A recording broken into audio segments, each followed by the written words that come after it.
they are some spicy cards. There's some really cool ones to talk about. Some like instant community favorites, which is actually like kind of remarkable. And I had a really fun interaction with Sasha Markovic and Henrique Lindner, the artist. And you know what? I'll include this in the podcast. Hello, people watching and are listening to the podcast. There's our cold open here. I had a really cool interaction where Sasha, I think he tweeted something like he's the one who designed this card, and he was really surprised that it made it all the way through to print, even with the name.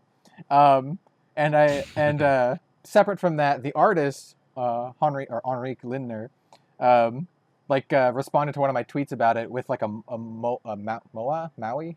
What are those heads? Those on the island, on Easter Island? Oh, like the Easter Island? Yeah, Moai. Moai heads, yeah. Moai.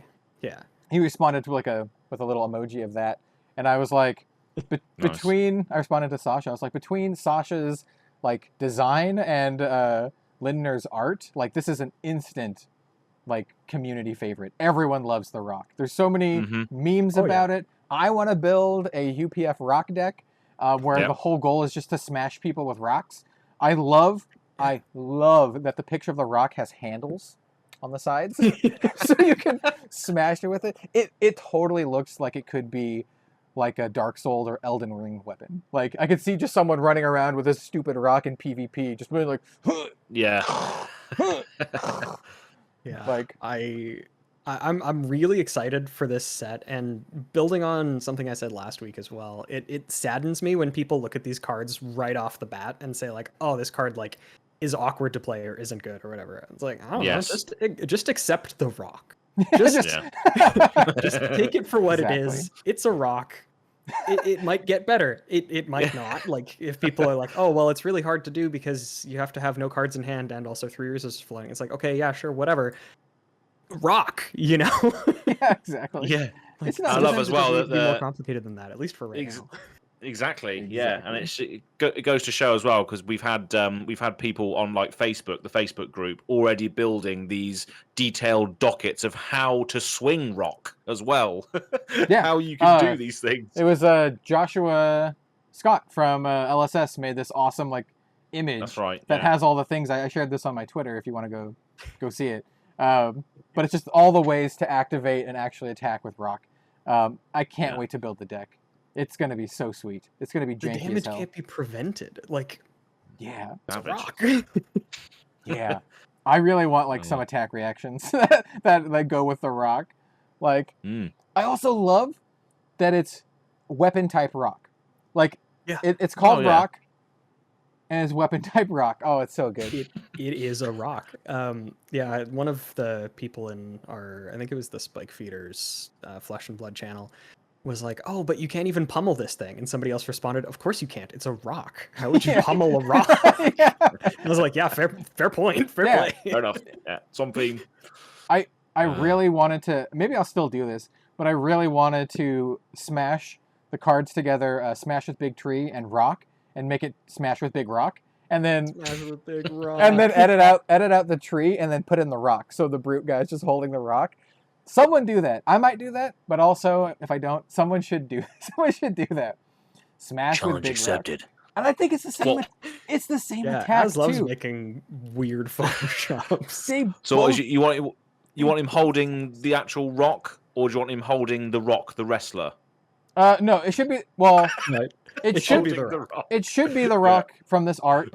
If you want to go fancy, you could do a picture of the brute holding this rock, and then you can have a picture of the rock holding the rock as well. Yeah. You could do both. I also would like to note that Smash with Big Tree attacks for 7 for the red, and so does rock. It's so close. Intentional. It's perfect. Well, how's it going, everyone? And welcome to the Living Legends Podcast, a weekly Flesh and Blood podcast where we talk about all aspects of the Flesh and Blood trading card game. As you guessed, today we're talking a lot about spoilers. We have a lot of spoilers to cover. Joining me, as always, we have Azz from Go Again Gaming. Hello, welcome everybody. Excited to talk about some of the spoilers that we've had so far, including my own as well, which is nice. Mm-hmm. Yeah. Yes, really exciting. And then Bill from the Spike Feeders.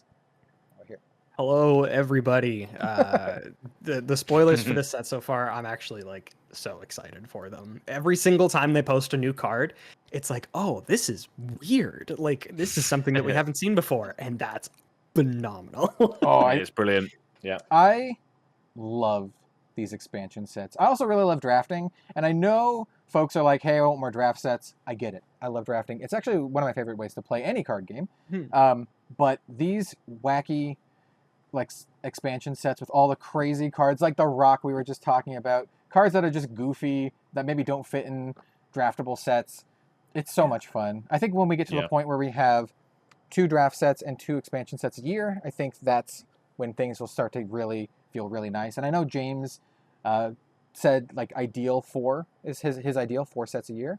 But, you know, we want to make sure that I think it's smart for them to not overcommit if they're not ready for it. And so having them being able to release stable releases with like good cards is more important than just pumping out as much as they can. Definitely. It would be really easy to have them spread themselves too thin. And that's really not something I want to see. Because the design up to this point has just been like S tier, like A+++. Yes. Yeah, it has. I love it. Going on to the release schedules as well with regards to what they're releasing and when. There was a video recently posted by the Prof about the Flesh and Blood has 2 years remaining, or some sort of title along those lines. And spliced into that footage was footage of James White like speaking. And he was like, "Oh, you need time to be able to digest and enjoy these products as and when they come out, not just set after set after set. We just don't take that in, unfortunately. But they're doing it really, really, really well with what they're doing now. So yeah, that's just what echoes what you just said there with regards to how they're releasing things. I think they're doing it very well. Exactly, and I really like that too. I think it's 100% agree with James. It's something I thought a lot about even before Flesh and Blood. You need to temper your releases so people can enjoy them, so you have more time to develop cards for other sets, so maybe you have space to do really fun things like a dual deck, like Classic Battles, or their PvE thing that they're doing, so that it doesn't feel like some other card games where it's just like non-stop crap just over and over and over and over. You can't keep up with it. Yeah, exactly. You need to again digest it. Is the words that James said. One constant spoiler season. And sometimes it gets exhausting, and also it's more considerate for the player base as well, because there's something that gets thrown around in honestly a lot of like trading card game spaces. The idea of wallet fatigue. Yes. Oh yeah, 100%. I don't know. If Flesh and Blood had a new set every month, I wouldn't be able to go nearly as hard as I do when a new set does come out, and it would just feel worse. I would have less idea of what the set is about, less ability to buy into it, and less time to really sort of think about the interactions that the new cards are introducing, and it would just like, I don't know. It's more overall product, which is like kind of cool, but at a pretty steep cost to player enjoyment. Yeah. So I love the way they're doing it. Yeah, I agree 100%. Like for me personally, I spend about between $1,000 to $2,000 on every Flesh and Blood set. Now, not all that's for me. Some of it is for patron rewards and other things, right? So there's a decent chunk that I get that I immediately ship out to other folks. For like supporting me or whatever, but I probably spend around that much. I buy maybe 20-ish boxes, 20 to 24-ish boxes a set, and if it was like every other month, there's no way in hell I could afford that. But like every 4 months, I could save up for that. Like it's like feasible for how I have everything. So the way that you consume the game. Yeah, the way I consume the game. But I mean, like, I assume like it's also easier for other folks too, because they will have more time to save money. They're not constantly, being demanded, hey, here's a new product, give us money, give us money. And obviously people don't have to buy into that kind of stuff. But if you're an entrenched player and you really want to experience everything, it can feel bad having to skip out on something if you can't like, afford it or whatever. So anyway, let's talk about spoiler cards. Yeah.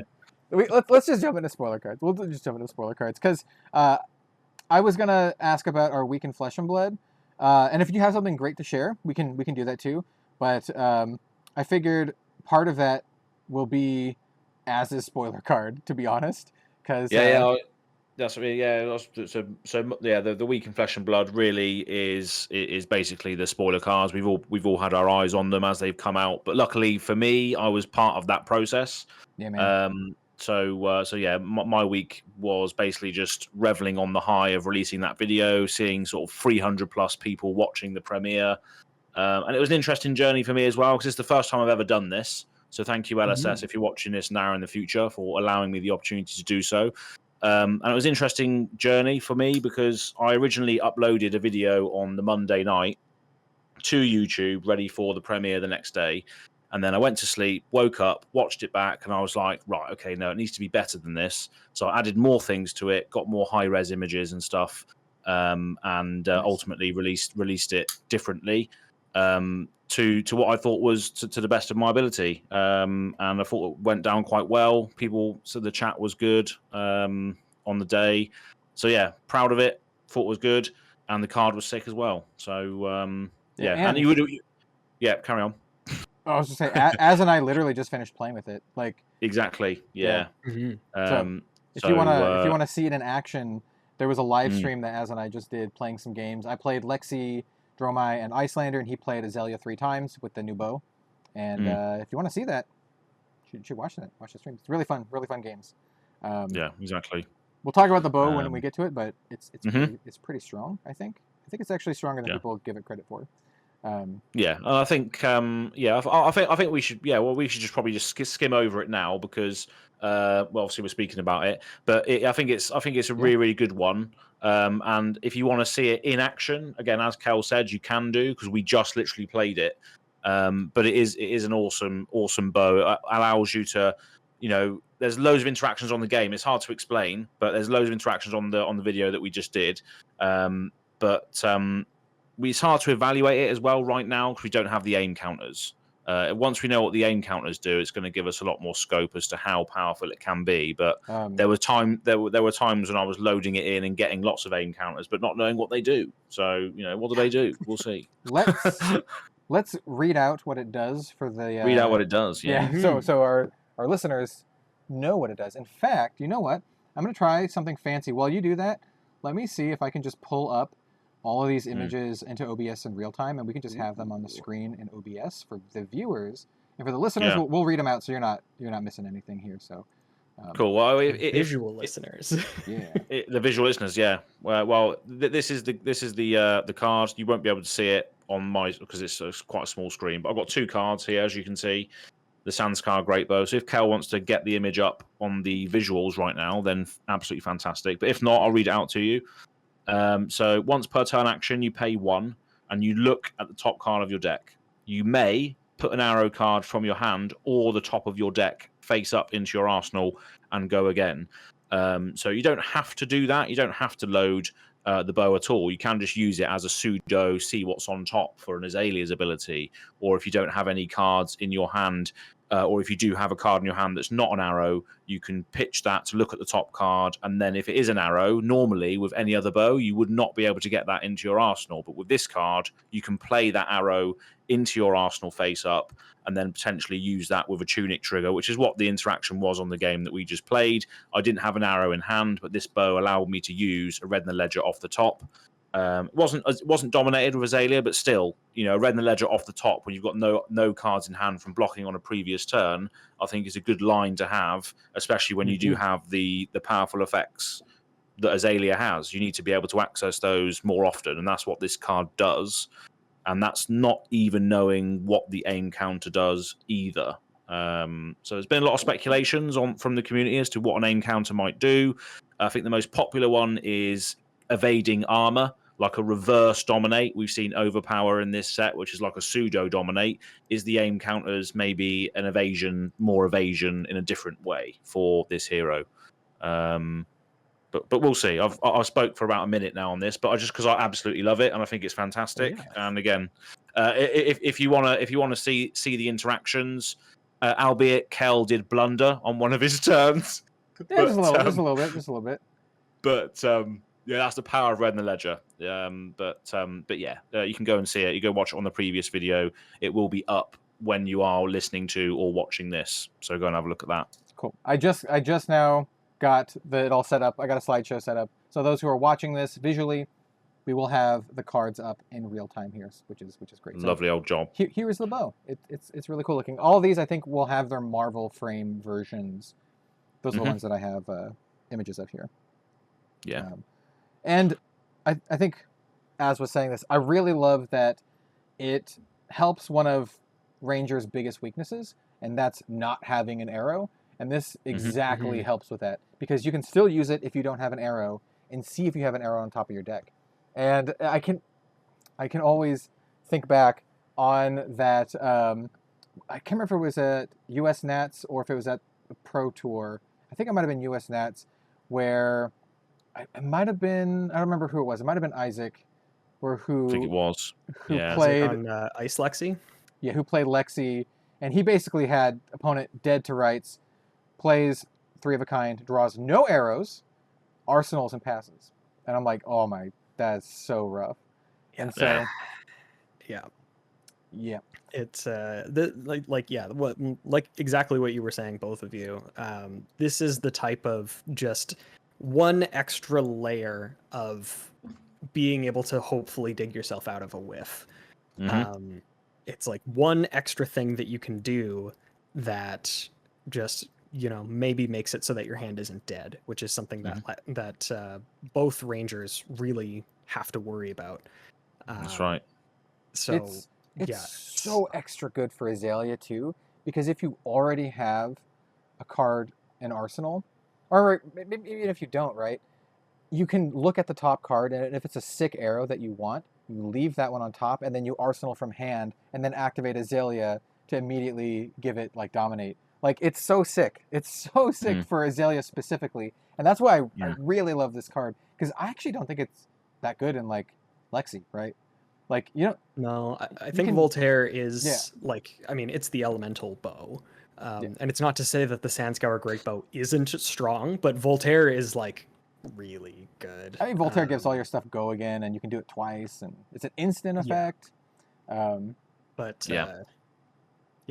glad that this wasn't another instance of, Rangers getting cool stuff and then it being locked behind a talent tag. Yeah, 100%. Yeah. 100%. Yeah. Sure. Yeah, do we want to move on to the next one? And by next one, I mean, definitely. We'll talk about rock again. Let's go back to the top. Yeah, we have a. Let's go back to the rock. Can you smell? Can you smell what my rock is cooking? What my arsenal is. Never mind. Hey, look. You guys ever get hit in the face with something, and there's that like smell of when you get hit in the face? Yeah. That's what this evokes. That's what rock evokes for me. Hey, it does kind of look like a kiln. So you can maybe cook something in it. So for the audio listeners out there, rock is a brute weapon. Rock, 2-handed. The name is rock as well, but not with the C. It's just ROK. It attacks for 7 once per turn action for 3 resources. Attack. Activate rock only if you have no cards in hand. Damage that would be dealt by rock can't be prevented because you're getting hit in the head with a giant boulder. How are you going to prevent? How are you going to prevent that? Yeah, like I'm going to cast Oasis Respite. No, rock. No respite for you. No respite. Oh wow, yeah, that is true. Yeah, yeah, it's sweet. There is no Oasis Respite when you're getting crushed by a boulder. That's a nice boulder. That's a nice boulder. It's not just a boulder; it's a rock. Yeah. There are so many popular culture rock references. It really is. Never thought of that before. What's more like immutable than a rock, right? It's like the base level item. It's just like before humans had anything, they had rocks, right? That's what humans had. Rocks are trustworthy. We even made them our pets at one point. Yeah. Yeah. Az was telling me about how he eats rock soup. Stone soup, yeah. Stone soup, yeah. Yeah. Well, when the going gets tough, you just eat stone soup. You just boil it in a, and it just tastes like nothing really. I was asking the audience earlier on the stream what seasonings you would use to make it taste better. I suggested a fistful of like bay leaves or an entire oregano plant. Yeah. Just put the whole plant in to there. be fair, salt is kind of a rock. It's just very small rocks. Salt is a sand, really. I do believe Riordan Del Miro, the Flesh and Blood artist, he was in the chat, and he suggested rock salt. I believe. Salt. Yes. As the seasoning. Yeah. It's pretty good. Just adds to the overall flavor of the dish. Yeah. But yeah, for rock, there is one sort of relatively large downside that people have noted, that the way that it's worded, you can't pitch your last card in hand. Like if you have, you're down to one card in hand and it's a blue, you can't pitch it to attack with it because of how playing cards works. You can't activate it until you have an empty hand. Yeah. Because in Flesh and Blood, I think this is the way I understand it the easiest. In Flesh and Blood, you play the card first and then you pay for the cost. So you cannot actually play this because you'll still have a card in your hand because you have to pay it second. That's the best way to think about it. Yeah. So that's something that rock detractors have been mentioning. But yeah, I don't know. I think that it's an impactful enough effect that being locked behind that kind of those kind of hoops is like probably warranted. Yeah. It's ridiculous. I have a tinfoil hat theory about maybe potentially an underlying mechanic for this set. It's not quite as easy. I like to tinfoil hat theory about sets when we start seeing spoiler cards, but because this is a supplementary set, there might not be consistency throughout these cards. Yeah. But I think that there will be cards revealed that care about pitching. And obviously, like every card in Flesh and Blood cares about pitching for the most part. I think there will be sort of more of an emphasis on the action of pitching. I don't know what that would look like. I don't have anything to back that up at all. But that's what I think. And that's sort of something that I think because of rock, because, you will have had to have pitched previously. Maybe they're going to add some sort of incentive for that so that you have resources floating because you've already done something with pitching. But, I was going to say every hero except for Briar cares about pitching. Yeah. There's a joke about how she only plays 0 cost cards with Gogan. That's accurate. That's pretty true. It'd be interesting to see. Currently, there are a few ways to play and activate rock. Like the ones that came to my mind first, but there's like a big spreadsheet thing on it. I think we mentioned it earlier at the top of the show. But I think the easiest ways are deep blue. So if you deep blue with a single card in your hand, you deep blue that card. You have 3 resources, so you can attack with rock.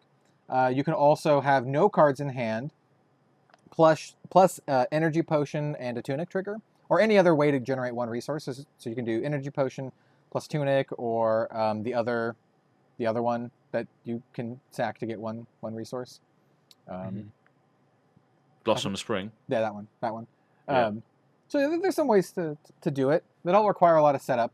I think another one was it Amulet of Ignition? There was like an amulet that can do it. Yeah. Yes. I don't remember which one it was. You're thinking of the one that gives you a resource, but only if you haven't played or activated any cards this turn, I think is the way that one's worded. I think or so. Are you thinking of the one that if you pitch something that would add exactly 1, break it and add 3 instead? I mean, that one still wouldn't work because it still has the problem of you have to not have a card in your hand. Unless you just had a way to pitch into something. Yes. I don't know. So it is Amulet of Ignition, and it says it's an amulet. It has 0 cost. It has go again. It's yellow. Instant destroy Amulet of Ignition. The next ability you activate this turn costs 1 less. Activate this only if you haven't played a card or activated an ability this turn. So you need Amulet plus an energy potion would do it. So you would have you have your Amulet, no other card, no other things. So you crack your Amulet first. So rock only costs 2 to swing in, and then your energy potion will be 2. So you can make a deck where it's like energy potion, Amulet of Ignitions. You can also run stuff like what some of my favorite ones were Amulet plus any 1-cost Go Again and a blue pitch card. So you crack your Amulet, and then you pitch a blue card to play a 1-cost, so you'll have 2 floating, no cards in hand, and you will have played a 1. And then you can Crundle in with Rock. And the best one to do that with, and this is the one that Joshua recommended, is Rolling Thunder, which is a 1-cost brute attack with Go Again, where you roll a 6-sided dice, and then your next brute attack gets plus X, which will pump the Rock. So you could have your Amulet, Rolling Thunder, maybe get like a 6, and then come in for 13 with the Rock, which would be great. Makes perfect sense as well. Rolling Thunder, you're literally using the Rock as a bowling ball. Yeah. To rock and roll. Rock and roll. And there's a bunch of them. Like you can do bark bone strapping, and maybe you'll get a 6 on your bark bone strapping. Yeah. Oh dear. But Rock is sweet. I'm building a UPF Rock deck where all I want to do is attack with my Rock. I don't know if I'll even have any other ways to attack. I just want to attack with a Rock. That's what you want to do, yeah. Yeah. Jeez. It'll be a lot of like brute cards with like Go Again that pump up things. Yeah, it's gonna be good. I think there also could be like a to sort of service this line, and to fit in with brute and intimidate and all that sort of stuff is maybe a piece of equipment that says discard a card at random from your hand, add that many resources to your resource pool, where X is the pitch value of the card discarded. So you're basically discarding cards at random, but adding resources based on the pitch value of the card that you discard, which then could potentially trigger intimidate and also allow you to swing with the aforementioned Rock. So maybe there could be something a lot in that design space where you discard cards to add the value, but then you're chucking the card away to get it, sort of thing. Yeah. That's kind of interesting because it's like basically just it's like translating pitching into a language that brutes understand. Exactly. Yeah. You're like, oh, I get to discard the card. Yes. Yes, exactly. Yes, trigger, intimidate, and yes, throw Rock. Yay. I mean, I actually kind of like that. That's not so bad. Yeah. Yeah. All right, so let's move on to the next card. Next one. Okay, so the next one is the Seasoned Savior. First of all, I absolutely love the art on this. I absolutely love that it's extended because this one is, well, it's an offhand. It doesn't say it's a shield. It just says an offhand. It's Guardian equipment offhand with 3 defense, but not actually 3 defense, because it says when you equip Seasoned Savior, put 2 -1 counters on it, but it has Battle Worn. So you can block with it at any number of times, and it'll just keep getting -2 counters on it. But it starts with 2 on it. And now, at first glance, you're like, okay, big deal. So it blocks for 1. So it's a rusted old buckler, right? Well, no. Yeah. Because we have another card that actually makes this card usable. And that is the Reinforce Steel. So Reinforce Steel is a Guardian action. It's a common, costs 2 to play, blocks for 3. Remove a -1 counter from a Guardian offhand you control with 3 or less base defense. Now, obviously that's pretty cool, right? I have a feeling that we're seeing the red version of it here on screen. We don't know what the yellow or the blue. I'd be willing to bet it's 2 or less base defense and then 1 or less base defense for the cards. But I think Reinforced Steel is by itself is super cool, by the way, because you can use it on the Bastion of Eisenloft, like the one that gives you. Yeah, it's gross. You can give them more frostbites. I think that's kind of a neat one because you can block with it. They get a frostbite, it gets a thing, and then you Reinforce Steel, so you could just keep blocking with it and giving them frostbites.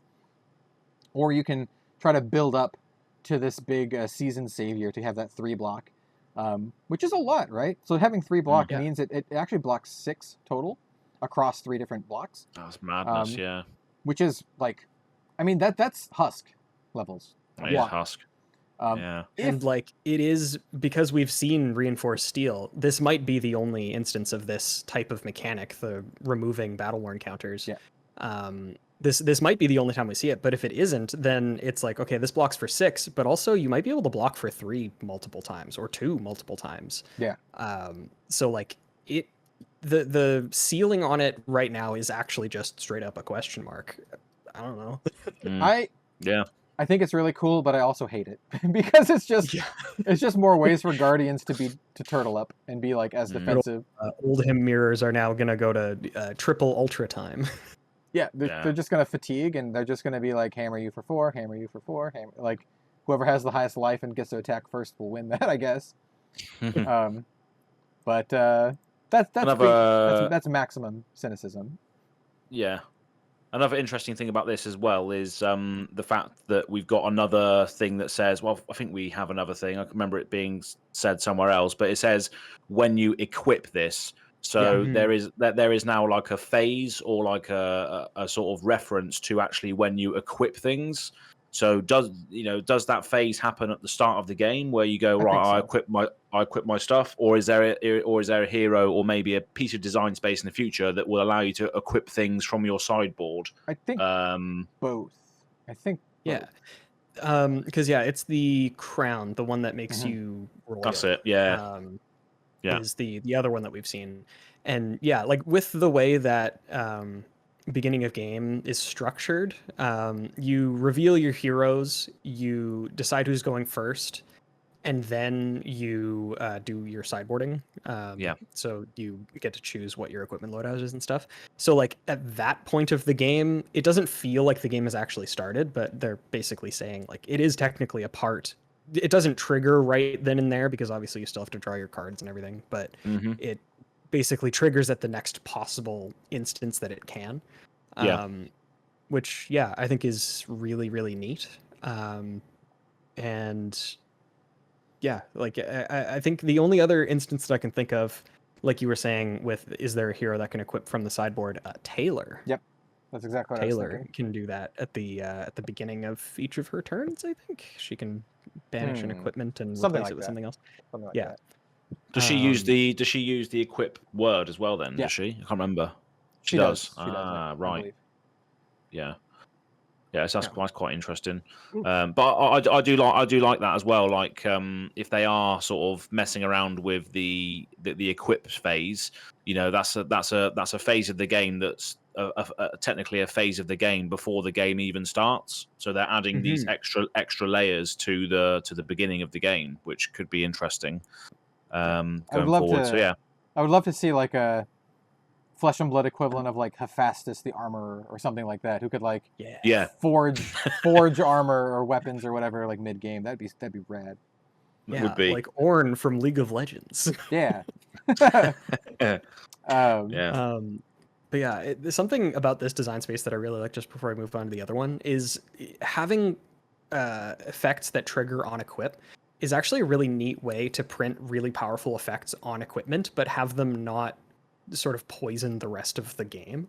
Like that was one of the big things that I don't know if they publicly had an opinion about it, but I think that's one of the reasons they stopped printing battle-worn things. Obviously, this new shield notwithstanding, you don't really see battle-worn on stuff because it ends up being, especially for like the original cards from Welcome to Wraith and Arcane Rising, that they have these like pretty good effects. They're not super impactful, but they are useful on equipment that block for 3 and then don't go away.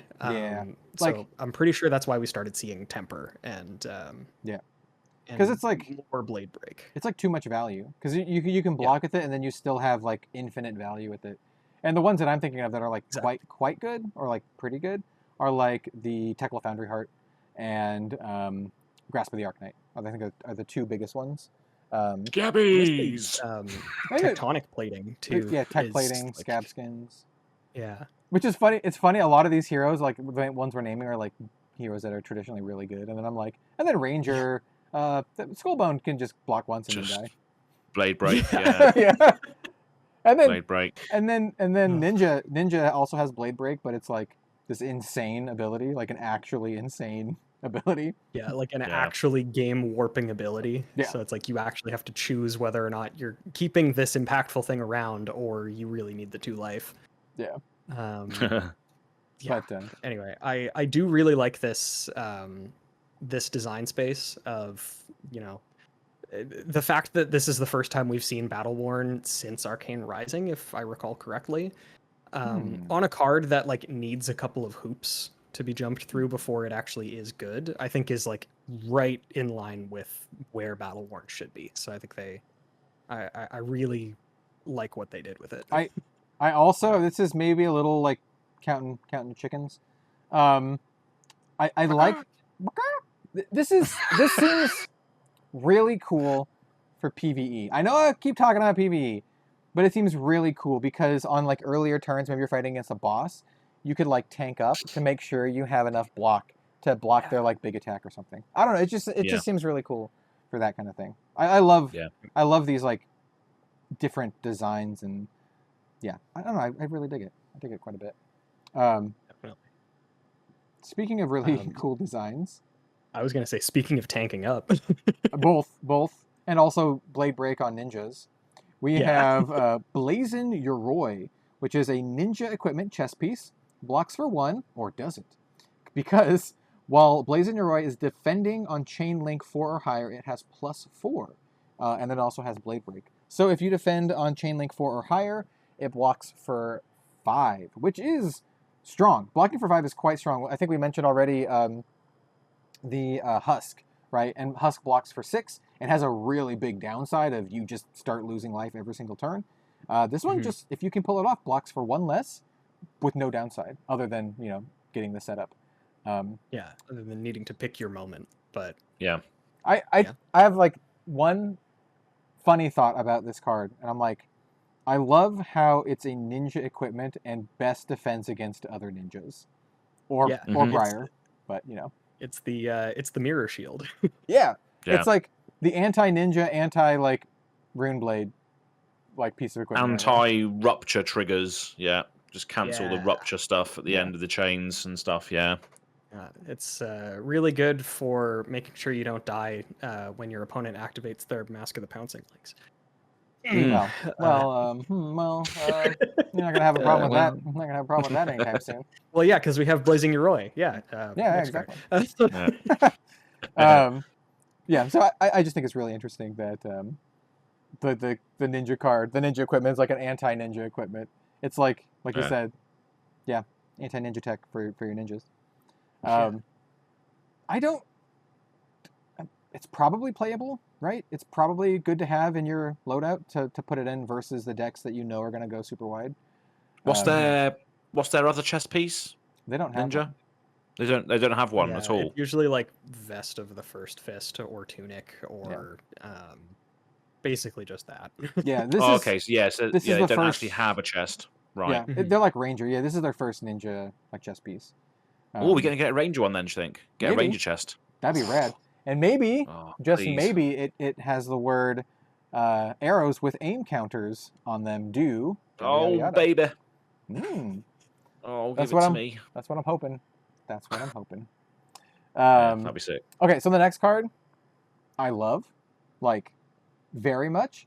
And this episode will come out after my match against DM Armada in the Goliath Gauntlet Invitational. I actually played Shotgun Dash in the Invitational. And I saw this card spoiled right after we played it, and I'm like, this is just better. This is just what I wanted to do, but better. So this is the Hanabi Blaster. It's a mechanologist weapon gun, 2-handed. It attacks for 5. It says once per turn action, remove 2 steam counters from Hanabi Blaster to attack.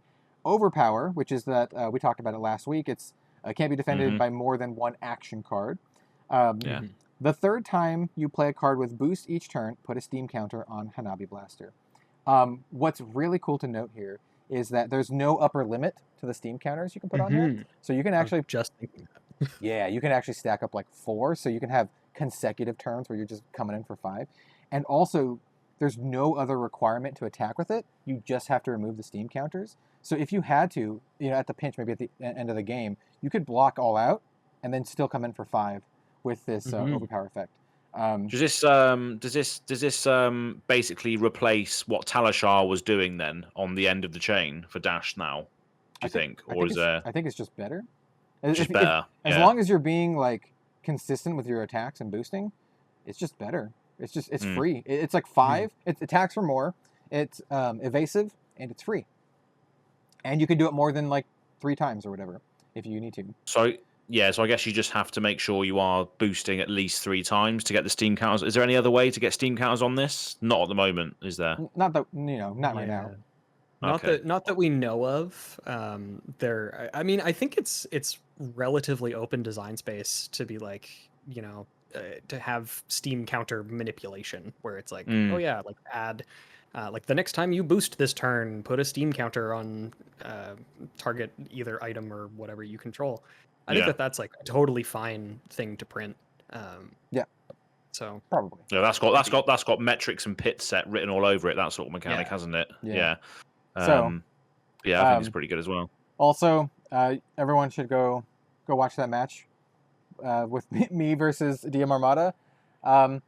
Just at this point, it's out now, is it? It will be out at the time you are watching this, but not at the time we're recording this, if that makes sense. Yeah. Cool. Yeah, so we can't go watch it, but you can. Yes. But you can, yeah. It's a really fun match, and well, you'll see. You'll see. I only run 3 whiffs in the entire deck. It's an all boost deck with a wombo combo of plasma barrel shot. So the wombo combo is you plasma barrel shot or overblast on a turn where you Visitronic model Eye, as well as the what is it called? The one that I always forget what it's called. It's like high octane. High octane, yeah. So you high octane, pop your Visitronic model, and then you just pump through a bunch. And then the goal is to crack your Achilles accelerator at the end, and then just smash in with your gun for just an absurd amount. Preferably you overblast and then crack the Visitronic or crack the Achilles and then shoot him for like a buttload. So that's the goal. There's 3 whiffs in the whole deck, and it's literally just 3 Tome of Fiendel. And you should go watch it. You should go watch it. Oh no! Oh no! All three of them come up in the game. So yeah, just go watch it. Just go watch it. Just go watch it. This is just so unfortunate. But speaking of mechanologist cards, yes, there was also another card. Yeah, this one is a card that I also probably would have run in that deck. Not because it's like great, because it's kind of a meme. It could be great. I like it. So this is a card called Powder Keg, which actually comes in cold foil, which is really cool. It is a 0-cost mechanologist item. So this is something that you could start and play with Dash. Whenever a mechanologist gun you control hits, you may destroy Powder Keg and a defending equipment. Oh, it's so sweet. Oh, it's so good. Good thing to note. The Technical Plasma Pistol is not a gun. It is a pistol. There is a difference. It is a pistol, yeah. Yeah, even though I've heard folks being like, a pistol's a gun. Well, in game terms, it's not. Right, it's a pistol. So currently, this only works with the Hanabi Blaster and Plasma Barrel Shot. Yeah. I do very much. I think this card is at the very, very least interesting because I think this was created with Data Doll in mind. I mean, what? I still want to play this with Dash because it makes it so your cards that force them to block and with equipment, but they don't get destroyed. Because I had that come up where I'm like attacking with T-Bone, trying to get them to destroy their equipment, but they can just block with one of their whatevers that doesn't matter if they block with it. This one will it will matter. Like no matter what, your card is getting blown up. Like, which is so sweet. And if you can set up multiples of these and like the magnetic shockwave where they have to block with multiple equipment and just blow up all of their equipment. Ooh, that's so good. That's so spicy. I can see you doing this with well, okay, here's the problem. This is also always the problem with Data Doll. Data Doll only has a three card hand size. If you're playing a gun, the Hanabi Blaster or the Plasma Barrel Shot, you need to attack with like a lot of things to make them good. And Data Doll can only like attack with like 3 things. So yes, but this is an item that can be boosted into play with Data Doll. That's true. That's true. Oh yeah. I mean, that's definitely like bordering on Magical Christmas Land, but I'm pretty sure any turn that doesn't end with you just arsenaling and passing in Data Doll is pretty much Magical Christmas Land. So, well, I mean, like, you could have her specialization going, and you could have some other items, and this, and then also cards to make them block, and then you can destroy their equipment. If you have all of these things, it could be. It's what I like to call a 12-step plan. Yeah. It could all be good. lines up perfectly. Yeah. I mean, but I'll be honest. yeah, It sounds fun. It sounds like the fun kind of deck that I would build and then lose every single game. yeah. The thing to me that, like, in a non-meme capacity, the reason why I say Data Doll is just because this doesn't inherently have Go Again. So getting it into play is like a moderately awkward thing to do. I mean, Dash, it kind of doesn't matter because you can basically just end your turn with it. But even then, I don't know. I do think that this being an item without Go Again, it does at the very least, it's glancing at Data Doll. Well, like, what I really love about it is that with Dash, you can start with it in play. So if your opponent is playing some degenerate, piece of equipment, you can literally blow it up like as early as turn 1, because you can Hanabi Blaster. You can run Hanabi Blaster, and then you could boost 3 cards. And there's a lot of 0-cost boosts now because you have 0 to 60, and you have T-Bone, which is if you're running all the full gambit, that's a good chunk. And so you could boost Hanabi Blaster and then powder keg them. What's also great about the Hanabi Blaster is it has evasion, so it's a good chance that it will actually hit. Which is what the powder keg requires. So I don't know. I don't know how good it is to go all in on that. Like, you lose out on like the Teklo Pounder or whatever else you're running for Dash, but I don't know. It's cool. I want to blow up armor. That's sweet. Card it would have been really, really good against. What? Crown of Seeds. Yes. Oh god, yeah. T-Bones. I saw so many T-Bones get their abilities whiffed by a Guardian just being like, "Oh, I'll just toss my Crown of Seeds in there. It doesn't matter. It's fine." Yeah. But I think it's cool, and I like the design space. And your equipment is not safe. Safe. Yeah, maybe that's like a running theme in this deck. In this set is equipments and how to get round them and how to do extra things against them.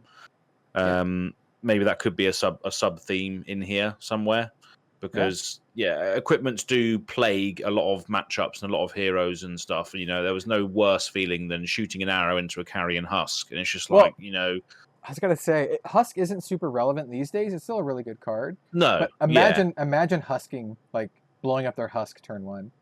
Exactly. Yeah. Just like attacking them for 2 and being like, "Ha ha." Yeah. Haha, gotcha. Yeah. I guess Husk gets destroyed anyway when you block with it, but still. Yeah. I think a lot of heroes can sometimes hide behind their equipment, especially the Guardians and stuff. Warriors, so Guardians, Warriors and Guardians just have these bloody fridges that you have to get round, and for some people and some matchups, it's just impossible to sometimes do that. So giving those heroes potentially even a sideboard option to try and get round fridges would be lovely. Just open up. Just open up those possibilities. Just get around those fridges, unplug them, push them out into the just unplug them and just leave them out in the garden to defrost. Refrigerator running. Oh dear. All right, next strange conversations in this one. It's brilliant. Good, excellent conversations. Next one. Yeah, absolutely. We already talked about the Great Bow. Next one is the Amethyst Tiara. Would one of you guys like to talk about this while I take a drink because my throat is down? Do you want to read it out? I will, because you got to talk about your bow, and we're also skipping right now. But so the Amethyst Tiara, this one is weird, and it's sort of in the same vein, to me at least, as the ninja chest piece, where it's like kind of made for the mirror match. Yeah. Anyway, so it's a Runeblade head equipment. It has one defense and blade break, so you can block with it for 1. But that's probably not what you're going to be doing on average with this, because it also has an instant ability to destroy itself and give your rune chance that you control spell void 1 this turn. Yeah. Which Pretty then good. means you can sacrifice your rune chance to prevent arcane damage, each and every one of them. Which again is just like it seems like it's pretty good for the mirror match, where your opponent has cracked a bunch of rune chants and you're like, haha, tiara. Right. Or it's just good against like wizard, I guess, where Yeah. they're like, because each of those you'll be able to, stop their wildfire. But, or like, whatever. my question for this is like, what deck are you running where you're gonna have a crap load of rune chants these days? Like, you used to do that for like the OTK Viscerai decks or the ones where you'd set up like the really big Sonata turns, but those don't exist anymore because they've been banning stuff from that deck. Like notably I think, the Bloodsheet Skeleta. I think the way to evaluate this card is to imagine that it has like Spell Void 3 or 4 on it, like something totally reasonable. Because if you're in a situation where it's like, oh, I have 15 rune chants, you wouldn't necessarily want to defend with them even if you could. You'd just be like, I'm going to block literally as much as I can and then attack you with this unactivated Rosetta Thorn for 30. So I think what this would end up being, like in most real use cases, would be, like I said, like blocking maybe 3 or 4 or 5 arcane damage in like a pretty flexible way too.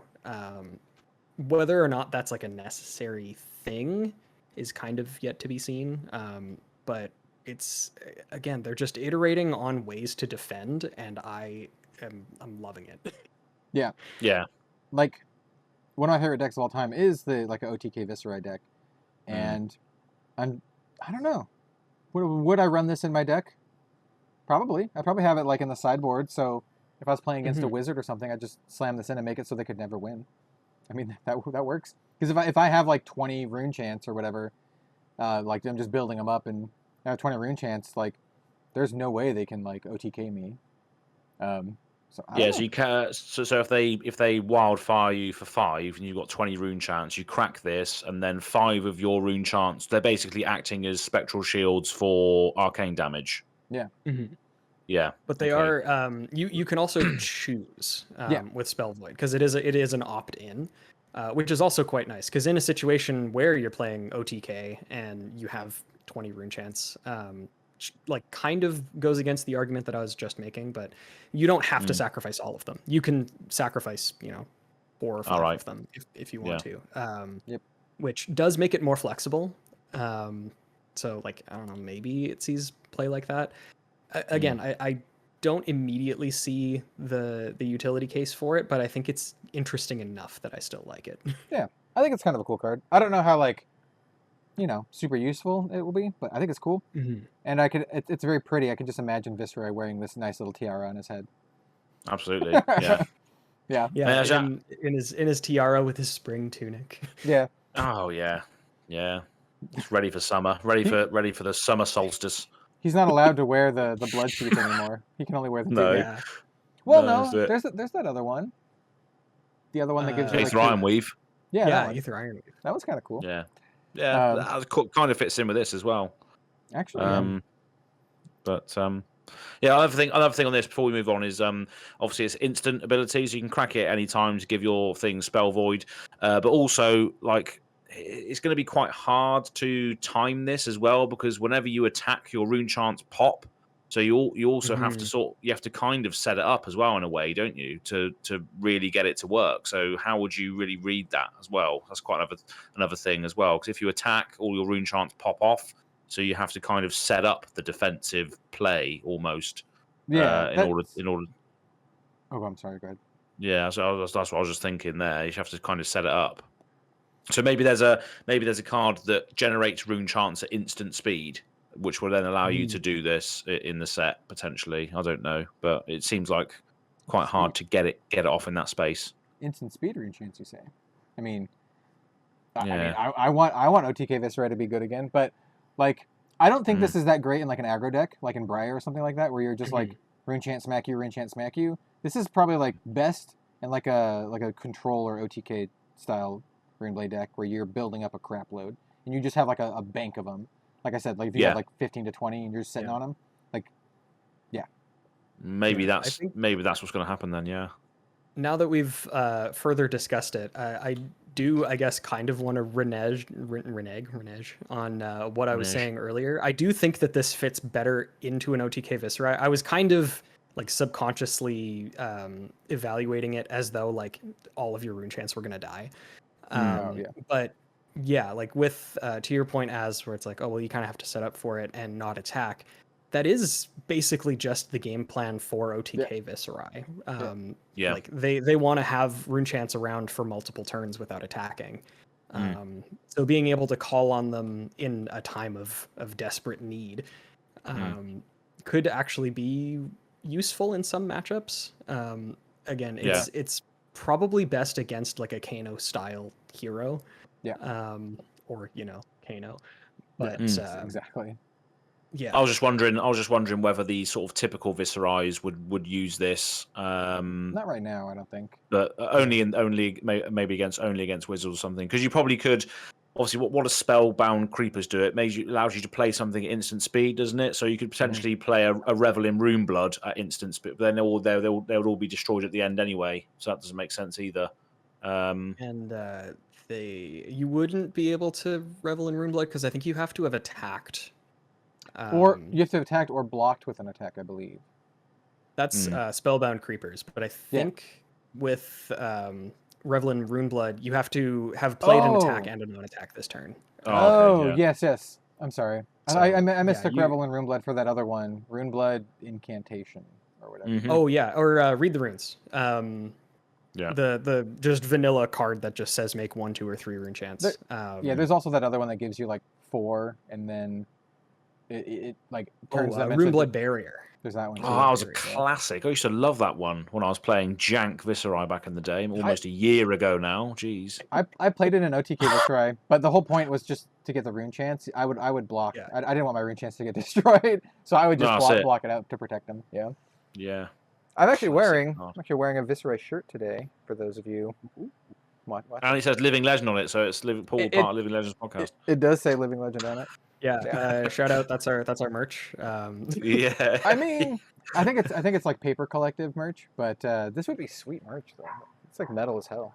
It does look quite nice. Yeah. We talk about it. Maybe it'll happen someday. Maybe we'll have merch someday. All right, last card. Yeah. Last card is Sap. It's called Sap. With a very trippy artwork by Reardon Del Miro. Second time we mentioned him today. Oh, he was in the stream earlier. Yeah, he was in the stream. He just does good work. His art is very, very like identifiable, right? You can always tell it's like his art because it's always like super trippy. It's really awesome. So what Sap is, it's a 0-cost wizard action, blocks for 3, deal 3 arcane damage to target hero, and then it has a new keyword, Surge. If this deals more than 3 damage to a hero, you may remove an energy counter from a permanent they control. Okay, there's a lot of stuff to talk about here. First of all, it's a 0 for 3, which is actually like kind of power creeping some old wizard cards. Like there's like Zap, and Zap is a 0 for 3, but it only hits your opponent. So it's basically the same thing. Like this is like Zap, but better. It's Sap. I just got that, by the way. Yeah. It's good. Yeah. We have Sap and Zap. Nice. So this is actually strictly better than Zap because it's literally the exact same thing except with another ability. We also know what the blue and the yellow do. So the blue and the yellow, they do the same thing, but the yellow does 2 arcane damage, and then the Surge also says it has to do more than 2 arcane damage. And then the blue one deals 1 arcane damage, and then the Surge says it has to deal more than 1 arcane damage. So it scales equivalently. The Surge scales equivalently with the damage that it does, which is interesting. It's a good way to just kind of think about a new mechanic, and that it's like But it needs to do more than, so it needs to be pumped by another arcane thing, right? Yeah. Like Crucible of Aetherweave or any other thing that pumps. That would work. Yeah. Node and stuff, yeah. And the other really interesting part about this card is it mentions energy counters. Now, there might be more, but the one that I can think of off the top of my head is Fyendal Spring Tunic, because the counters you put on Fyendal Spring Tunic are energy counters. So this can actually get rid of your opponent's Tunic counters, which is kind of hilarious. Again,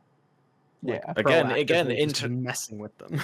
Yeah, and again, interacting with equipments as well. Another one that does it.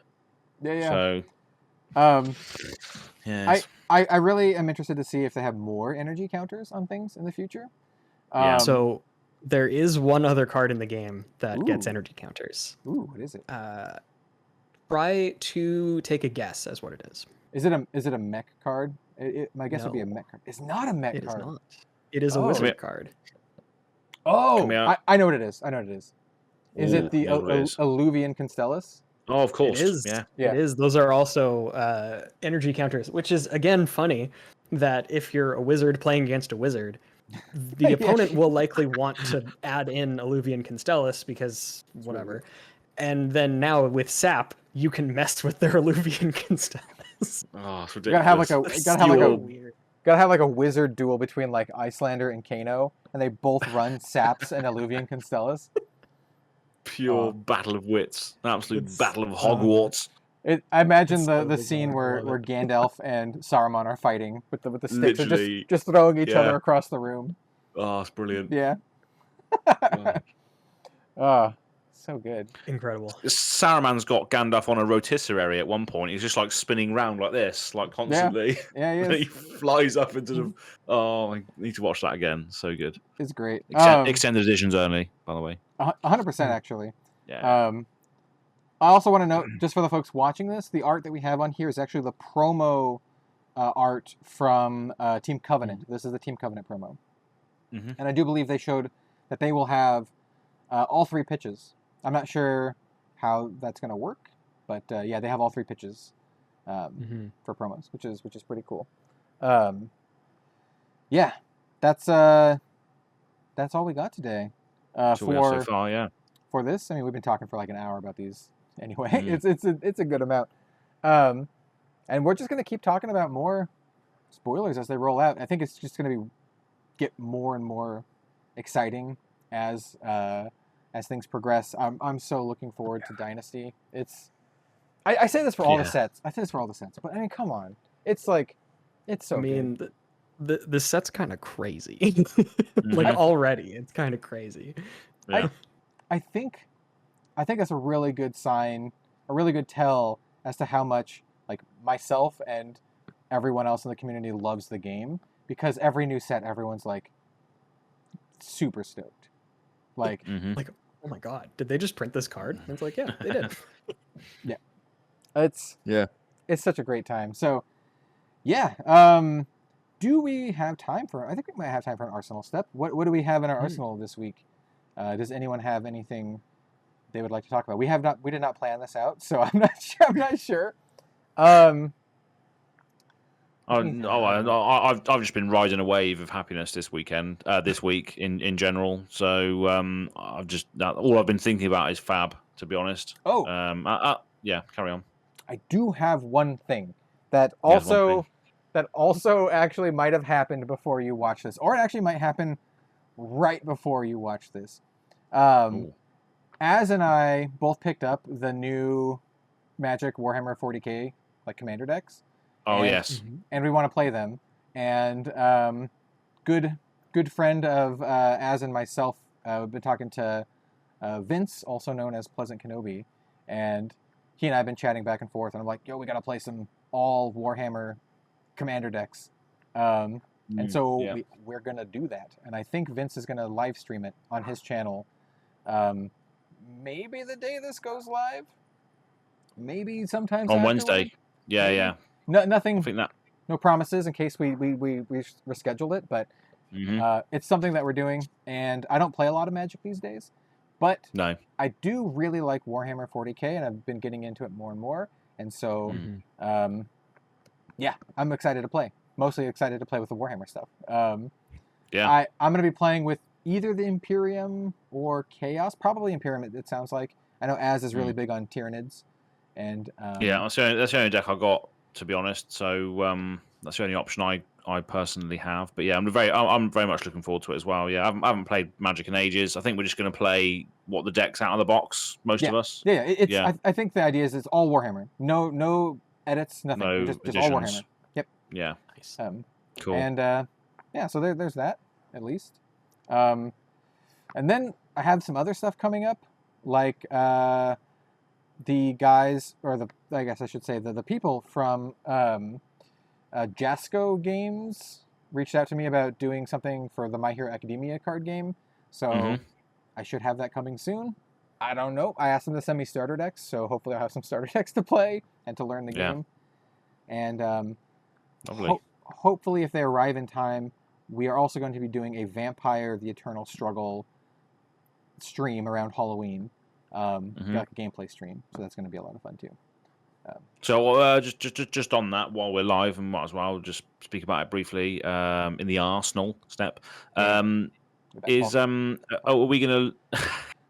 we gonna learn the game on the stream, or will you have to learn it beforehand? Do you think? I don't think you'll need to know everything beforehand. So what it's gonna be? It's gonna be me, as Ian Kenderdine, and then Steve from Sushi Night.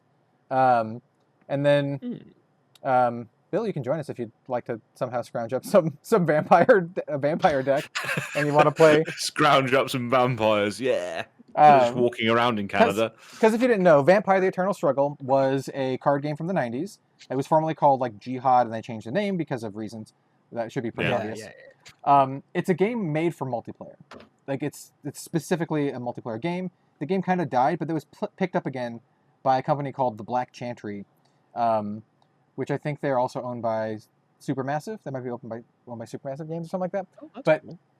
In any case, it's still kind of kicking around, and they just have like a 5th edition set. You can buy the stuff. There's no booster packs. You literally just buy pre-constructed decks, or these just like bundles of cards.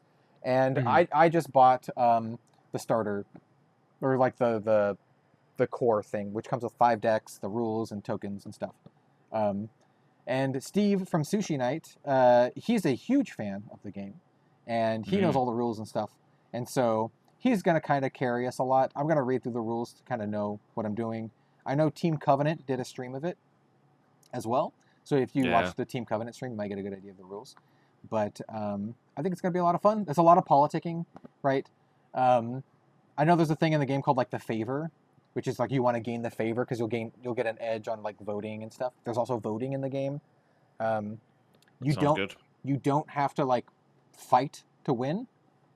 So there's like it reminds me a little bit of like old Legend of the Five Rings, where you have like multiple ways to win. Which is super cool. So so you can just negotiate rather than actual win through card mechanics in combat. You can just literally just run your mouth until you get the victory condition or whatever. Yeah, and like each vampire clan does that differently. Like if you want to do that, if you just want to politic the hell out of everyone, play Ventru. No, like the upper echelons of the vampire society. Exactly. Yes. Yeah, the Ventru are like like the suit and tie, kind of thing. Yeah. Personally, I'm very fond of Clan and House Tremere, which are like the blood wizards, basically. Tremere's my clan, but I also like the Ventru, and I also like Gangrel, which are like the ones that can like turn into animals, and it's cool. I'm actually a pretty big fan of Vampire. I've played some of the video games and seen some of the stuff over the years, so I dig it. Nice. So yeah. Yeah, well, well, that's a good time. Yeah. We'll see. I need to learn the rules. Learn the rules. I need to learn the rules. But there's probably going to be there's probably lots of videos on YouTube and stuff you could watch, and just like there is content on anything these days. So yeah, I'll have to do that at some point. Yeah. But yeah, that sounds good. Yeah, you don't have to be an expert going into it. Like no, we're all noobs. All of us are noobs except for Steve, and he's just going to kind of help us along. Which is and yeah, it's going to be a lot of fun. The only thing is like they ship from like Belgium, or I can't remember exactly, from a European country, and I order them at the beginning of October. We'll see if they get here before Halloween. The idea is to have the live stream happen the Saturday before Halloween. That's the goal. But if we miss the goal, then we'll just push it back, and we'll probably stream maybe after we get back from Worlds or something like that. So, Yeah. Well, if they are shipping from Europe, then Az can probably just walk over there and shake their hand. Yeah, I'll just offer him some stone soup and lovely old job. Get the hey, you guys want some pure want some- British want some hospitality right there. yeah, exactly. Yeah, I come with trade. Brilliant. I can imagine that that meme with that guy who's like this, and it's like, Yeah. my offer, stone soup. I receive all of your pre-constructed Vampire decks. Masquerade. Yeah. Vampire. Brilliant. Good stuff. All right, I think that's Yeah. a good note to end it on. Yeah, absolutely. Thank you all for joining us for this episode. Thank you, Azz and Bill. Where can they find you? Let's start with Bill this time. Where can everyone find you if they were looking out? Well, I mean, technically my house, but I'm not going to get more specific than that. On the internet, I'm Bill from the Spike Feeders. You can find me on Twitter at BillTSF. You can also find me on YouTube in some live gameplay videos that we do for Flesh and Blood. Our YouTube channel is Spike Feeders FAB, FAB. I think we actually just recently got an email that we can give ourselves a vanity URL. So youtube.com/spikefeedersfab, I think is probably just what we'll go with. We're not very creative. But in spite of that, our videos are good, so you should definitely check them out. Yeah, absolutely. Agreed. Also, they will have a spoiler card for Dynasty. Yeah. So if you'd like to see the spoiler card, you should go subscribe. Yeah. Keep your normally do eyes on 6 the feed. videos for that. Yeah. I can't wait. We're expecting big things, Bill. Yo, dude, I'll be honest, man. Like, I've been watching some people Let's Play the new Monkey Island game, and I'm like, it just reminds me of your videos, and I'm like, let's see some more Monkey Island stuff, man. Yeah. Just gonna probably the direction we're gonna go in. just watch. So what I love about it, and this is kind of what I try to do with mine, is like if you ever will watch them as a whole, they'll just kind of create like this vignette of stuff that happens in Wraith. And I think that's what you guys are doing too. Like, there's like, if you watch them all together, they're just going to be a bunch of like little, Monkey Island-esque vignettes, but flavored around like Flesh and Blood. It's super cool. Yeah, it'll be like these are stupid little plug and plays that you would get in Wraith. Like, Yeah. you could buy them at the corner store in Metrics or something. Yeah. I dig it. It's super cool. How about you? Az? Where can everyone find you? Cool. Yeah. So I'm Az from Go Again Gaming. I recently dropped the spoiler video for my card, so if you want to go back and rewatch that, or you haven't watched it yet, go and check it out, because I thought it was pretty good for my first one. Cheers, mate. But yeah, apart from that, I hang out on Twitter quite a lot, where that's my stream of consciousness goes. So that's Go Again Gaming AZ on Twitter. So that's probably where I'm most active. Yeah. On those two things. Cool. Excellent. And I am Kel, also known as Red Zone Rogue. You can find me everywhere at Red Zone Rogue, including at YouTube now for some reason, because I was like, it was youtube.com/Red Zone Rogue, and now they're like, oh, you can have a handle now. So you can also find me youtube.com/@Red Zone Rogue. Like Bill, I'm not creative with that. I just like, it's Red Zone Rogue. Just do it. Yeah. You gotta be Keep it consistent. consistent. Why not? Yeah, be consistent with the branding. That's number one rule. Maybe not the number one rule. Thank you all so much for joining us today. We'll see you next week for another episode of the Living Legends podcast. Probably a lot more Dynasty stuff. Yeah, absolutely. For the foreseeable future. Yeah, probably. Yeah. Probably. Have a good one. Cheers.